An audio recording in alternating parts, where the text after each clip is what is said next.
ஆச்சி மசாலா. எந்த சமையலும் ருசி தேடும் ரகசியம். 20 ரூபாய்.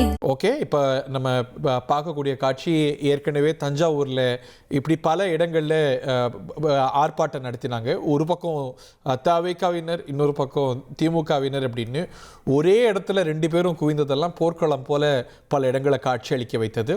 நிறைய இடங்களில் திமுகவினர் சாலை மறியெல்லாம் செஞ்சு போராட்டம் நடத்தி வரத பார்க்கின்றோம். அதே வேளை தான் நேற்றுக்கு தமிழக வெற்றிக் கழகம் சார்பாக உதயநிதியோடைய சர்ச்சை பேச்சுக்கு கண்டித்து ஆர்ப்பாட்டங்கள்லாம் அனௌன்ஸ் செய்யப்பட்ட நிலையில் தவிகவினரும் ஆர்ப்பாட்டம் செஞ்சாங்க. ஒரே இடத்துல ரெண்டு தரப்பும் கூடியதுனால போர்க்களம் போல செருப்புகள், கற்கள், கம்பெல்லாம் ரெண்டு தரப்புலையும் பறந்து காட்சியளித்தது. இந்த வழியில் தான் காவல்துறையுடைய பலத்த பாதுகாப்புக்கு மத்தியில் அவர் செங்கல்பட்டு வாயிலாக தஞ்சாவூர் அழைத்து செல்லப்படுகிறார். ஃபார் அ பிரேக், பெட்ரோல் பிரேக்காக அங்கே பெட்ரோல் பங்கில் அவருடைய வாகனம் நிறுத்தப்பட்டிருக்கிறத பார்க்கின்றோம். சாலமன் நம்மோடு இணைந்திருக்கிறார். காவல்துறையினருடைய செயல் திட்டம் என்ன, நடுவர் நீதிமன்றத்தில் ஆட்சிப்படுத்துகிறாங்கன்னு புரிஞ்சுக்கிறோம். எவ்வளோ பிரிவுகளில் வழக்குகள் பதிவு செய்யப்பட்டிருக்கிறது? What is their plan of action? Kaveri நீர் பங்கீடு தொடர்பாக தஞ்சையில உதயநிதி ஸ்டாலின் பேசிய போது ஒரு சர்ச்சைக்குரிய கருத்தை பதிவிட்டு இருந்தார்.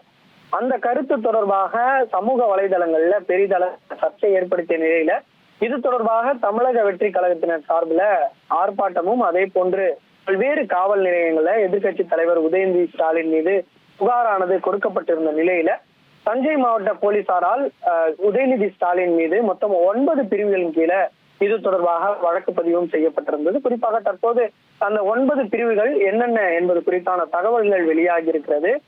பொது அமைதியை கெடுத்தல், அதே போன்று கலவரத்தை தூண்டும் வகையில செயல்படுதல், பெண்களோட சுயமரியாதைக்கு களங்கம் ஏற்படுத்துதல், அதே போன்று வேண்டுமென்றே ஒருவரை அவமதித்தல், ஆபாசமாக பேசுதல், மிரட்டல், குற்றவியல் சதி, அதே போன்று பெண்களுக்கு எதிரான வன்கொடுமை தடுப்பு சட்டம், தகவல் தொழில்நுட்ப சட்டம் என மொத்தம் 9 பிரிவுகளின் கீழே அவர் மீது வழக்கு பதிவு செய்யப்பட்டிருப்பதாக தெரிவிக்கப்பட்டிருக்கிறது.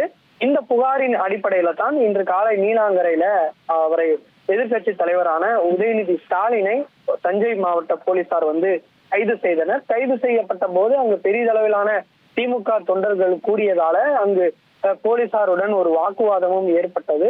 அவரை கைது செய்து தற்போது போலீசார் தஞ்சைக்கு அழைத்து செல்கின்றனர். கிளாம்பாக்கத்தை தாண்டி போலீஸோட வாகனத்துல உதயநிதி ஸ்டாலினை அழைத்து செல்கின்றனர்.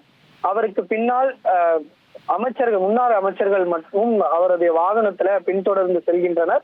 அவரை அதன் பின்னர் காவல் நிலையத்திற்கு அழைத்து சென்று அவரிடம் விசாரணை மேற்கொண்டு அதன் பின்னர் தான் நீதிமன்றத்துல ஆஜர்படுத்த இருப்பதாக போலீசார் தரப்புல தெரிவிக்கப்பட்டிருக்கிறது. குறிப்பாக இந்த ஃபார்மாலிட்டிஸ் என்று கூறுவார்கள், அந்த அரெஸ்ட் செய்தோட அதோட ஃபார்மாலிட்டிஸ் முடிவடைந்து அதன் பின்னர் அவர் மருத்துவ சிகிச்சைக்காக அழைத்து செல்லப்பட்டு அதன் பின்னர் தான் நீதிமன்றத்திற்கு அழைத்து செல்லக்கூடிய நடவடிக்கையில காவல்துறையை ஈடுபார்கள் என தெரிவிக்கப்பட்டிருக்கிறது. இதற்கு முன்னர் நீதிமன்றத்துல என்ன மாதிரியான உத்தரவு வருகிறது என்பதை நாம் பொறுத்திருந்து பார்க்க வேண்டும்.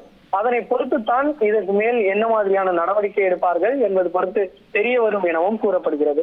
சலமன், இன்னைக்கு காலையில தகவல் வந்தது, நீதிமன்றத்திலிருந்து ஒரு அறிவுறுத்தல் இருந்தது அப்படின்னு. திமுக அவசர வழக்கா இதை விசாரிக்க கோரியிருந்தாங்க.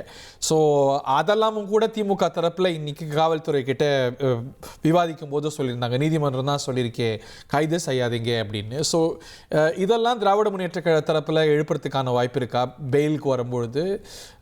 அது கோர்ட் டெவலப்மெண்ட்ஸ் பத்தி நமக்கு ஏதாவது தகவல்கள் இருக்கா? நீதிமன்றத்துல உதயநிதி ஸ்டாலின் தரப்புல முறையிட்ட போது அவர்கள் 12 மணி வரை கைது நடவடிக்கை மேற்கொள்ள கூடாது என்று தான் அறிவுறுத்தினார்கள். ஆனால் அதற்கு முன்னதாகவே காவல்துறையினர் உதயநிதி ஸ்டாலினை கைது செய்வதற்கான முழு ஆவணத்தையும் கொண்டு வந்ததால அப்போதே அவர்கள் கைது நடவடிக்கை மேற்கொண்டு விட்டதாக நீதிமன்றத்துல அவர்கள் தெரிவித்ததாக கூறப்படுகிறது. நீதிமன்ற உத்தரவுக்கு முன்னதாகவே உதயநிதி ஸ்டாலினை கைது செய்த காரணத்தினால தற்போது காவல்துறையினர் அந்த கைது செய்து உதயநிதி ஸ்டாலினை தற்போது அழைத்து செல்கின்றனர். இந்த தஞ்சை ஆர்ப்பாட்டத்துல இது தொடர்பான வழக்கு தற்போது எதிர்கட்சி கைதுக்கு எதிரான மனுவும் தற்போது விசாரணையும் நீதிமன்றம் நோக்குவோம். ஆச்சி மசாலா. எந்த சமையலும் ருசி தேடும் ரகசியம். 20 ரூபாய்.